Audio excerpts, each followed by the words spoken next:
Students, class 8, chapter 3rd, history. Now I am going to discuss about the discrimination against Indian. One noticeable common feature of the colonial administrative structure was the absence of Indians from responsible offices. अगर हम colonial administrative structure की बात करते हैं तो जो हमें commonly चीज़, एक आम चीज़ जो नज़र आती है, जो कॉमन है, वो ये है कि जो भी कॉलोनियल एडमिनिस्ट्रेटिव स्ट्रक्चर था उसमें इंडियंस की क्या थी, इंडियंस की हमें कमी दिखाई पड़ती थी एज अ रेस्पॉन्सिबल ऑफिसेज, यानी कि जो ऑफिशियल्स होते थे हायर पोस्ट पर, उस पोस्ट पर ब्रिटिशर्स इंडियंस का अपॉइंटमेंट नहीं करते थे. The field of their employment was narrowed to subordinate position such as. Indians का अपॉइंटमेंट वो किस जगह करते थे, किन पोस्टों पर करते थे? दरोगा, चौकीदार और सिपाही. ये कुछ पोस्ट ऐसी थी जिन पर वो भारतीयों का अपॉइंटमेंट करते थे, लेकिन जो हायर पोस्ट होती थी, हायर ऑफिशियल की जो पोस्ट होती थी, उन पर वो इंडियंस का अपॉइंटमेंट नहीं करते थे. इसके पीछे जो रीज़न था वो ये था कि अगर हायर पोस्ट पर वो इंडियंस का अपॉइंटमेंट कर देंगे तो वो अपनी जो उनकी एडमिनिस्ट्रेटिव पॉलिसीज़ हैं उनको इतनी आसानी से लागू नहीं कर पाएंगे. This was mainly because the British were convinced that an administration based on the British idea, institution and practice could be formally establish only by Englishman. और ब्रिटिशर्स या अंग्रेज़ ये चाहते थे कि हिंदुस्तान में जो भी एडमिनिस्ट्रेशन वो इस्टेब्लिश करें, जिस एडमिनिस्ट्रेशन को वो इस्टेब्लिश करना चाहते थे, तो उसमें वो चाहते थे कि पूरा एडमिनिस्ट्रेटिव स्ट्रक्चर कॉलोनियल इंडिया का किस पर बेस्ड होना चाहिए? ब्रिटिश आइडियाज़ पर. यानी कि जो भी एडमिनिस्ट्रेटिव टास्क हैं, जिस तरह से काम करेंगे ऑफिसर्स, ड्यूटी आवर्स, किस तरह से वो अपना काम करेंगे, प्रशासनिक काम करेंगे, वो सब ब्रिटिश आइडिया पर बेस्ड होना चाहिए. इसीलिए उन्होंने हायर पोस्ट पर हमेशा वो अंग्रेज़ों का ही क्या करते थे, अपॉइंटमेंट करते थे. और इसी वजह से हिंदुस्तान में वो इतने टाइम तक आसानी से हुकूमत करते रहे, क्योंकि उन्होंने सारी ऊंची पोस्टें अंग्रेज़ों को दे रखी थी. बेटा, आज हमारा ये जो चैप्टर है वो कंप्लीट हो गया. अब हम एक्सरसाइज को डिस्कस करने जा रहे हैं. तो इसकी बात कर लेते हैं. Choose the correct answer and fill in the blank. The British empire was formally established by 1856. Next है हमारा the kotwal. Fill in the blank. The kotwal were in charge of the cities. उसके बाद है हमारा the majority of British Indian army comprised of सिपाहीज.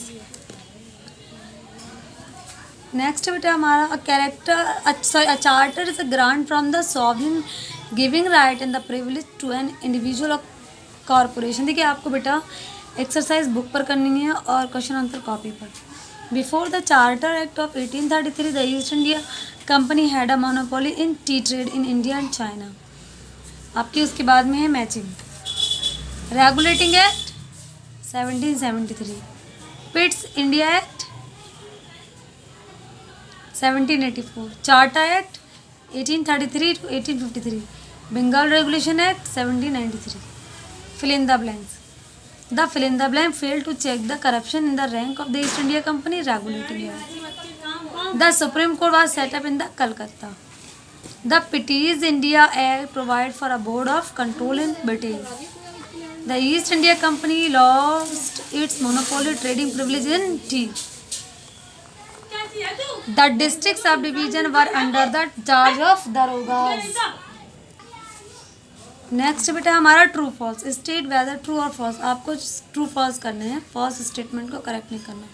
The British government interfered in the activities of the East India Company for the first time in 1753. False. The British administrative structure was mean to promote the welfare of Indian people. False, क्योंकि वो भारत के लोगों की welfare के लिए काम नहीं कर रही थी. The Indians in the army and civil services enjoy equal rights as the British colleagues. False.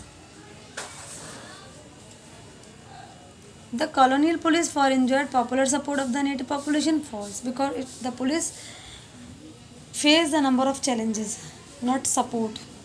Because the police faced a number of challenges, not support. उसके बाद बेटा आपके 10 से 20 शब्दों वाले क्वेश्चन आंसर हैं. What is the charter? When was the British India Act implemented? Who founded the Indian Civil Services? Name the pillar of British administration. When was the Bengal Regulation set up? Charter act क्या है? British India act कब implement हुआ? Indian civil services founder कौन थे, British administration के pillars के नाम लिखने हैं, बंगाल रेगुलेशन एक्ट कब बना। उसके बाद में बेटा हमारे 50 से 70 शब्दों वाले क्वेश्चन आंसर हैं।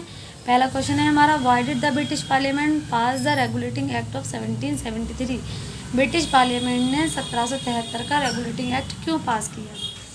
क्वेश्चन नंबर 2 है, what were the shortcomings of the regulating acts of 1773। 1773 के जो एक्ट रेगुलेटिंग एक्ट था उसके अंदर क्या कमियां थी। What was the position of the Indians in British administrative structure. British administrative structure में भारतीयों की क्या पोजीशन थी। In what way were the soldier employed by the British different from the those employed by the Indian rulers.